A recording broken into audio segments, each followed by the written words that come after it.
तो देखिए गाइज, अब हमारा नेक्स्ट क्वेश्चन है इलेक्ट्रिक डाइपोल पर। तो क्या कह रहा है, द पॉइंट चार्जेस, यानी कि दो पॉइंट चार्जेस होते हैं हमारे डाइपोल में, बट यहाँ पे कितने दे रखे हैं, तीन। तो देखिए, एक प्लस क्यू है, एक minus two q and plus q are placed at point x equal to zero, y equal to zero, z equal to zero, comma x equal to zero, y equal to zero, z equal to zero and x equal to a, y equal to zero, z equal to zero respectively. अब हम इतनी चीज़ को पहले क्या करते हैं, solve कर लेते हैं। अब आप जानते हैं, अगर मैं आपको बताऊं कि इलेक्ट्रिक डाइपोल हम कैसे बनाते हैं, इस टाइप से करके, यहाँ पे एक पॉजिटिव चार्ज होता है, यहाँ नेगेटिव होता है, यहाँ पे एक पॉजिटिव, और उनके बीच की डिस्टेंस दी होती है। ओके, बट यहाँ पे क्या दे रखा है, x इक्वल टू जीरो। अगर हम प्लस क्यू चार्ज की बात करें तो यहाँ पे है x equal to zero, y equal to a. तो y से a डिस्टेंस पे क्या बनेगा, पॉजिटिव a चार्ज। ठीक है जी, पॉजिटिव a चार्ज। और फिर क्या कह रहा है, x equal to zero, y equal to zero, z equal to zero. अगर हम माइनस टू क्यू की बात करें तो देखो z की, ये तीनों तो जीरो हैं ओ सेंटर पर, बट z भी क्या है, जीरो है। z की यहाँ पे भी वैल्यू नहीं दे रखी, तो minus two Q charge z axis पे होगा, ये हम सेंटर ओ मान लेते हैं। और ये क्या हो गया, minus two Q charge. Okay, अब देखिए तीसरा पॉइंट क्या दे रखा है, x इक्वल टू ए। तो x की वैल्यू दे रखी है a। ठीक है जी। तो गाइज देखिए, ये x एक्सिस हो गया, ये y एक्सिस हो गया, और ये क्या हो गया हमारा, z एक्सिस।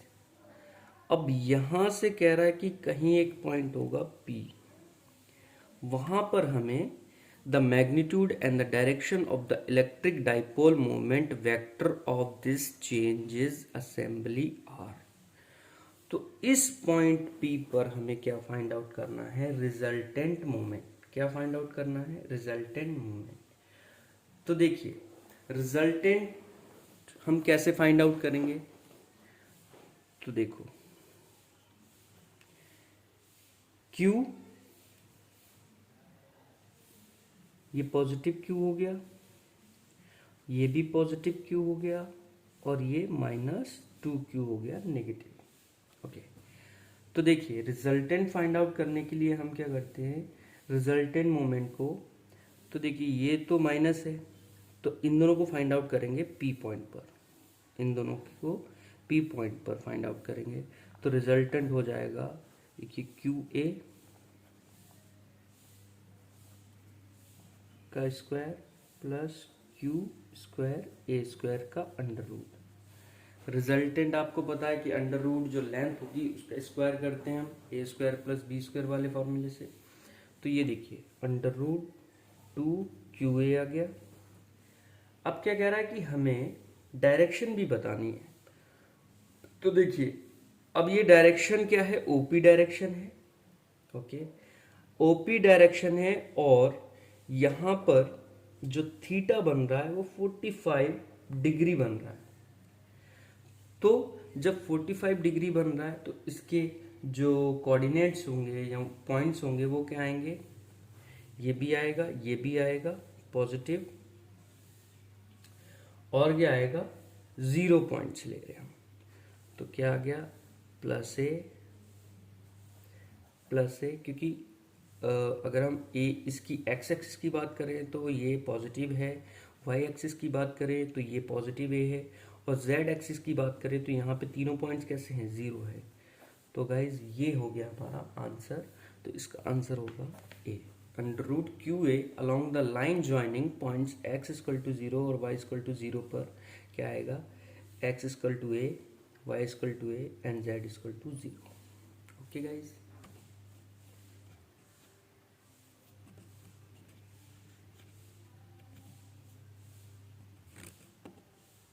तो गाइज इसी टॉपिक पे हमारा जो नेक्स्ट क्वेश्चन है, क्या कह रहा है, a point Q lies on the perpendicular bisector अब देखिए, मैंने आपको प्रीवियस टॉपिक्स में ये बताया था कि जब हम इलेक्ट्रिक डाइपोल को किस पे निकालते हैं, इक्वेटोरियल लाइन।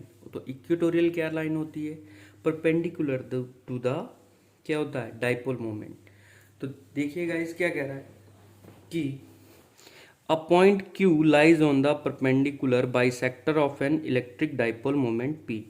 हम क्या करते हैं, एक इलेक्ट्रिक डाइपोल बनाते हैं, नेगेटिव पॉजिटिव, और इनके बीच की डिस्टेंस 12। अगर हम सेंटर O लें तो ये A, ये भी A। तो इसको बाइसेक्टर परपेंडिकुलरली, इसको क्या कर रहा है, काट रहा है वो। तो ये क्या बनेगा, इक्वेटोरियल लाइन पे बनेगा। फिर क्या क्वेश्चन में कह रहा है, if the distance of Q, ठीक है, from the dipole is R much longer than the size of dipole, then the field at Q proportional to. Okay guys, तो क्या कह रहा है कि इसके बीच में ये जो डिस्टेंस है, ये R, ये क्या कह रहा है, ये कह रहा है कि ये R की जो वैल्यू है, ये मान लीजिए अगर हमने A माना है, तो ये काफी बड़ी है इन दोनों डाइपोल मोमेंट्स के बीच में जो डिस्टेंस है उससे। तो R काफी बड़ी बता रहा है यहाँ पे।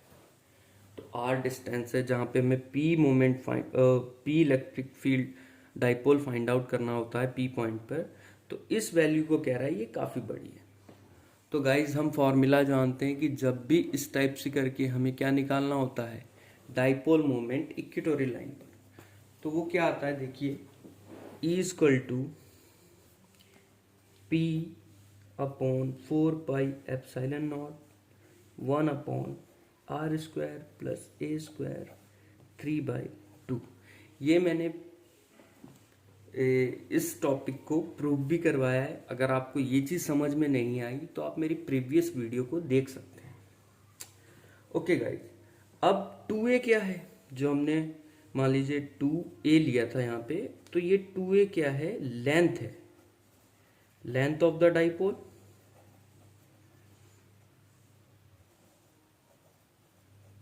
ओके, अब हमारे पास एक कंडीशन है कि R is greater than A।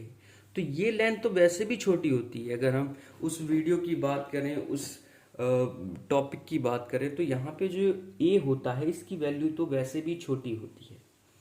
तब हम क्या लेते थे, एक कंडीशन लेते थे कि A की वैल्यू क्या हो जाएगी, 0।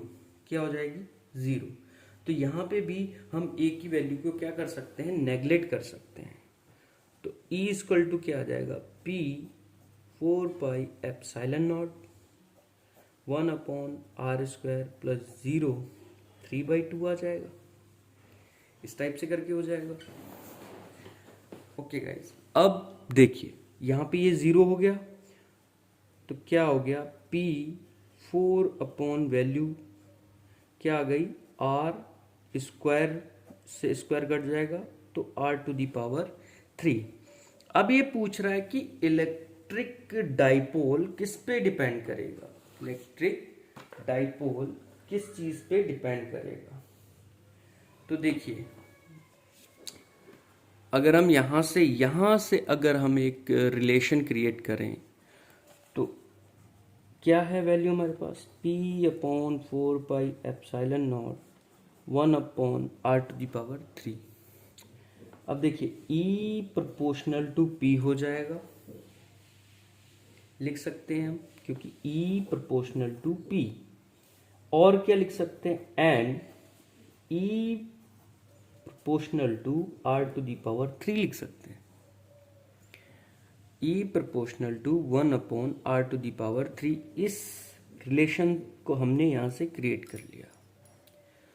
तो अब ये पूछ रहा है, अब देखिए हमारा आंसर ये E प्रोपोर्शनल टू P तो दिया है, यानी कि P तो आएगा ही, एंड R क्या दे रखा है, माइनस पावर में दे रखा है। तो हम इसको और करके ऐसे लिख सकते हैं। अगर R की फॉर्म में, इस फॉर्म में आंसर दिया होता तो आंसर हमारा ये भी ठीक होता, बट किस फॉर्म में दिया है, R को वो ऊपर ले गया है, तो R⁻3। अब देखिए P भी आ रहा है और R⁻3 भी आ रहा है, तो ये किस ऑप्शन में है, ये ऑप्शन डी में है।